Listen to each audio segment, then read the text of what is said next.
j'espère que vous allez bien. Alors quoi de beau cette semaine dans l'Infiltré, eh bien vous allez assister à une reconstitution absolument exceptionnelle et totalement inédite. En effet, 80 ans après, des passionnés refont le trajet de la colonne de la 2e DB du Général Leclerc. Et nous, eh bien, on les a alpagués lors d'une halte dans la commune des Mets. Ensuite, l'agriculture d'antan retrouvera sa plus belle vitrine à Valène. Puis, sur les bords du lac de Varennes, à Marson, la quantité tant que la qualité seront présentes avec une concentration de véhicules anciens et de prestige. Et on finit en beauté. Dans le cadre du festival de Montoire, vous allez découvrir des joyaux culturels internationaux.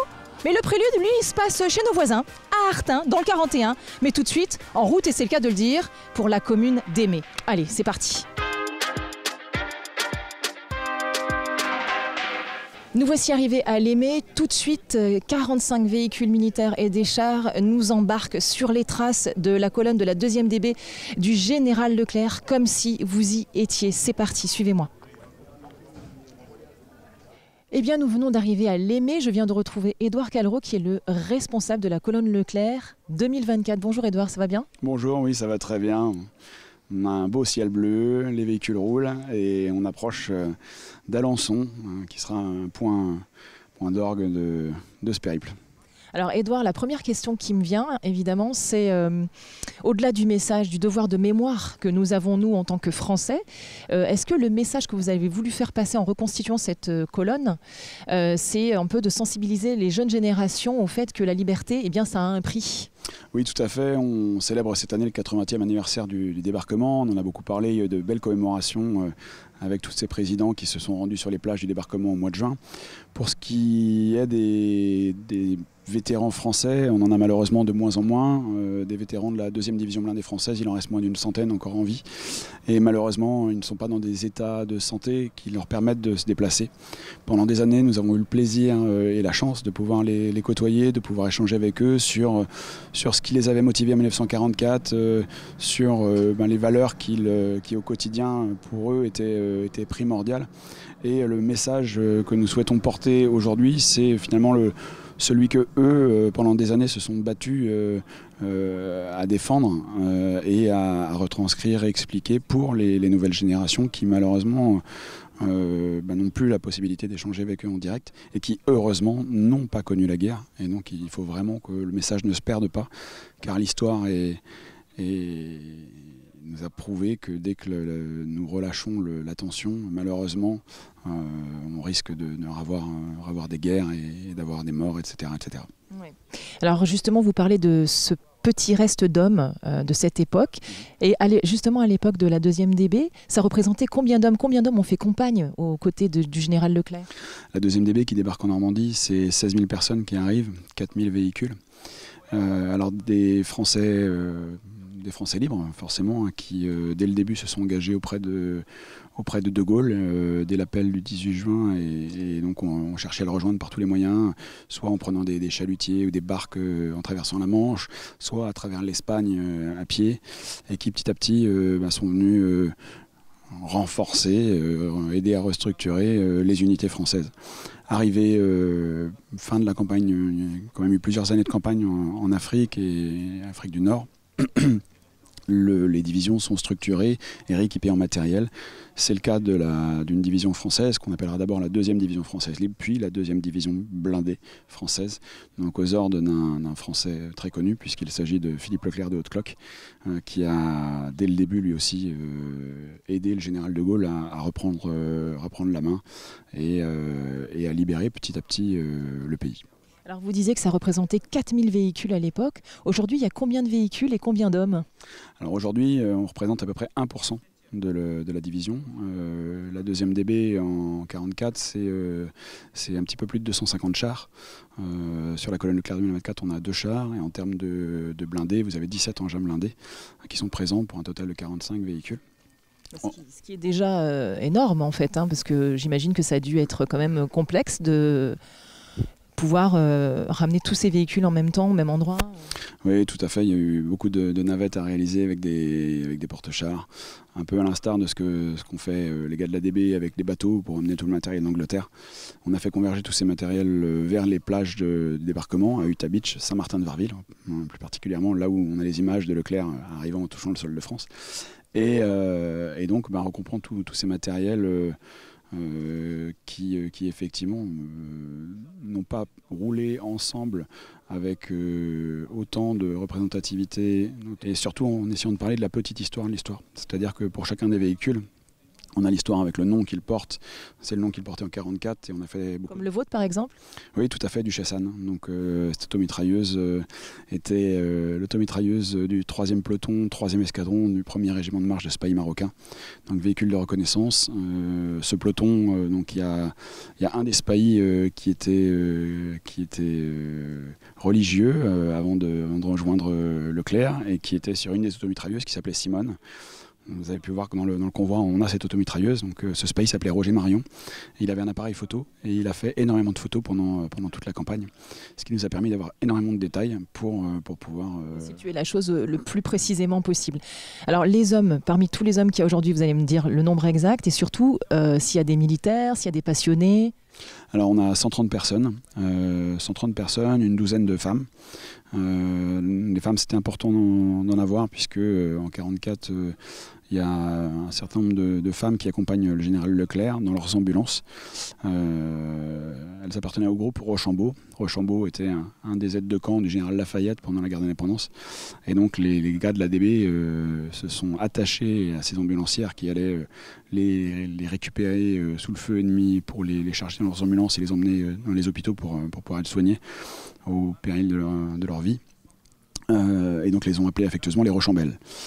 Donc on a effectivement une douzaine de femmes Rochambelles aujourd'hui avec 3 ambulances. Et pour ce qui est des hommes, donc on a en tout 130 personnes. Ils viennent de partout. On a 4 nationalités, des Français forcément, Suisses, Belges et Anglais. En termes d'âge, le plus jeune a 16 ans. Donc belle mobilisation, un jeune de 16 ans, c'est chouette. Oui, tout à fait. C'est vraiment un engagement fort parce que le périple est physique, psychologique aussi. Les moments, on a énormément de moments de commémoration, de moments avec des familles d'anciens qui sont très émouvants et au bout d'un moment, c'est fort. C'est vraiment fort. Et ça lui permet peut-être à ce jeune de 16 ans justement de prendre conscience aussi de l'importance de cette histoire, de ce devoir de mémoire. Et voilà. Tout à fait. Donc vous pouvez le voir sur tous les hommes qui sont présents. Il y a quand même beaucoup de jeunes, entre 18 et 25-30 ans. Le plus âgé de la colonne doit avoir 74 ans. Il ne se plaint pas, ça se passe bien. Après, en termes de vie civile, tous ces hommes ont des métiers vraiment divers et variés.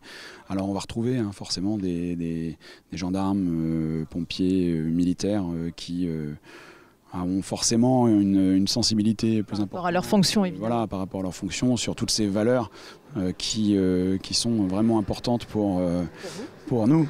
Et donc qui animent la colonne et sur lesquels on s'appuie pour pouvoir retranscrire le message que nous souhaitons passer au public. Et du coup, ça représente un parcours de combien de kilomètres? Est-ce que là, vous êtes parti le 6 août, c'est ça? Alors non, on est parti le 4 août à 16h, dimanche dernier. Ça fait une semaine tout juste là qu'on roule. On est parti des plages Normandie et donc on va avoir en tout un petit peu moins de 600 km. 570 km sur tout le périple.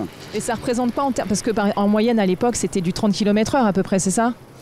Alors oui, on a des élongations qui sont plus courtes qu'en 1944. Déjà parce que les chars ne font pas tout le parcours par leurs propres moyens, pour ne pas abîmer la chaussée déjà. Ensuite parce que les chevaux et le carburant coûteraient trop cher. Donc on arrive à aller un peu plus vite que ce que eux faisaient en 1944 et dans des élongations plus courtes.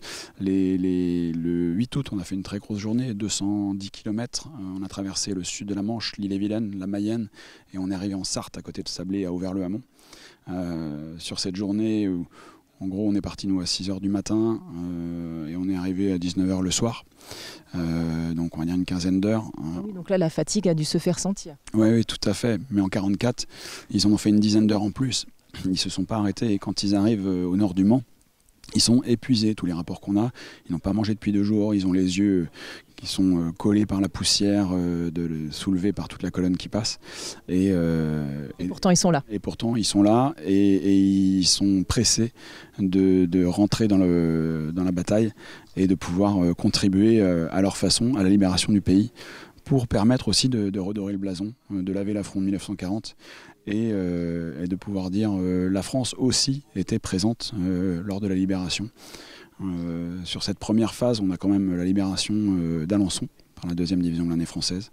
C'est la première grosse ville libérée par des Français, la préfecture, prise très rapidement par surprise par le général Leclerc, qui, dans la nuit du 11 au 12 août, arrive via le Pont-Neuf et fait passer toute sa 2e DB dans la journée, puisque le soir même, il sera rendu à Écouché, là où nous terminerons notre périple d'un peu moins de 600 km.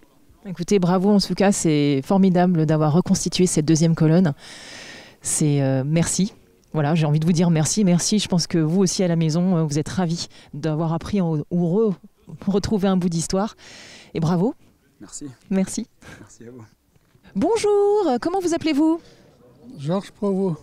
Alors Georges, vous êtes venu en spectateur aujourd'hui ici à Lémé voir ce convoi extraordinaire, exceptionnel de véhicules militaires qui donc reconstitue la colonne de la 2e DB du général Leclerc. Qu'est-ce que ça vous évoque, vous? Est-ce que ça résonne avec votre propre histoire? Moi, c'est la période que j'ai passée en Algérie, quoi. Alors, je suis arrivé en Algérie, on m'a donné un Alstrak. Il s'appelait Austerlitz. Et après, j'ai eu un 4x4 Dodge blindé. Après, j'ai eu une Jeep mitrailleuse et une 203. J'ai fini chauffeur de colonel. Ah oui, tout de même. Donc du coup, ces véhicules qui sont là présents aujourd'hui, vous les avez tous conduits? Presque tous conduits, oui. Et du coup, ça vous fait plaisir de revoir ces véhicules? Ça fait sûr, ça fait plaisir. Oui. Ça vous ramène il y a des années en arrière, évidemment. Oui, 62. Et donc vous êtes originaire de Lémé ou du village? Oui. Oui, j'étais exploitant agricole. J'ai été maire 25 ans à la commune d'Émé. Ah oui, tout de même. Ah oui. Il faut le dire. Un quart de siècle. C'est pas mal. Donc tout le monde vous faisait confiance. Oui.